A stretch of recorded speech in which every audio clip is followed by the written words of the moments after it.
எத்தனை மனிதர்கள். கர்த்தருடைய பரிசுத்த நாமத்துக்கு ஸ்தோத்திரம். பிரியமானவர்களே, இந்த 199ஆம் நாளுக்கான விசுவாச அறிக்கை, அது உபாகமம் 20ஆம் அதிகாரம் 4ஆம் வசனம். உங்களுக்காக உங்கள் சத்துருக்களோட யுத்தம் பண்ணவும் உங்களை ரட்சிக்கவும் உங்களோடு கூட போகிறவர் உங்கள் தேவனாகிய கர்த்தர் என்று சொல்ல வேண்டும். ஆமென். பிரியமானவர்களே, இன்றைக்கு பாருங்கள், யுத்தத்தை குறித்து கர்த்தர் சொல்லுகிறார். அநேகருடைய வாழ்க்கையிலே சத்ருவோடு போராடி கொண்டு தங்களுக்கு விரோதமாய் வாழ்க்கையிலே நுழைந்திருக்கிற பிசாசின் தந்திரங்களையும் கிரியைகளையும் எதிர்த்து போராடி கொண்டிருக்கிறார்கள். அப்படிப்பட்டவர்களாய் நீங்கள் இருப்பீர்களானால் உங்களை பார்த்துதான் ஆண்டவர் சொல்லுகிறார், நீங்கள் பயப்படவும் கலங்கவும் வேண்டாம் என்று. இதற்கு முந்தைய வசனத்திலே பாருங்கள், இஸ்ரவேலரே கேளுங்கள், இன்று உங்கள் சத்துருக்களுடன் யுத்தம் செய்ய போகிறீர்கள். உங்கள் இருதயம் துவள வேண்டாம். நீங்கள் அவர்களை பார்த்து பயப்படவும் கலங்கவும் தத்தளிக்கவும் வேண்டாம். ஏனென்றால் இஸ்ரவேலின் தேவனாகிய கர்த்தர் உங்கள் பட்சத்திலே இருந்து உங்களுக்காக யுத்தம் செய்து உங்களுக்கு வெற்றியை தரப்போகிறார்.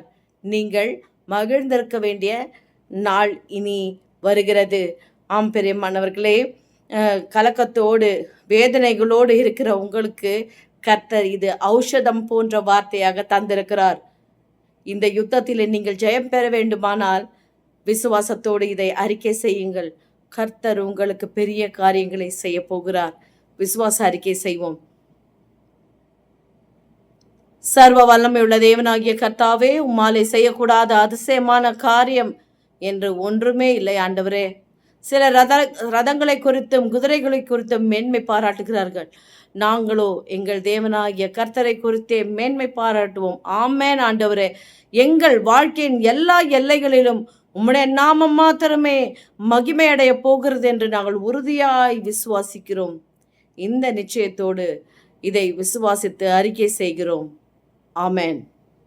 ஆம் பிரியமானவர்களே, நீங்களும் இது போன்ற உற்சாகமாய் தேவனுக்கு முன்பாக உங்கள் விசுவாசத்தை தெரியப்படுத்துங்கள். கர்த்தர் உங்களுக்காக யுத்தம் பண்ணுவார்.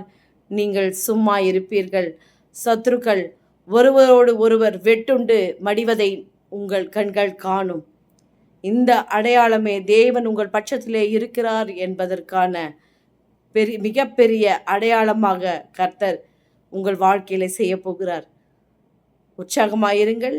கர்த்தருக்குள் மகிழ்ச்சியாயிருங்கள். God bless you.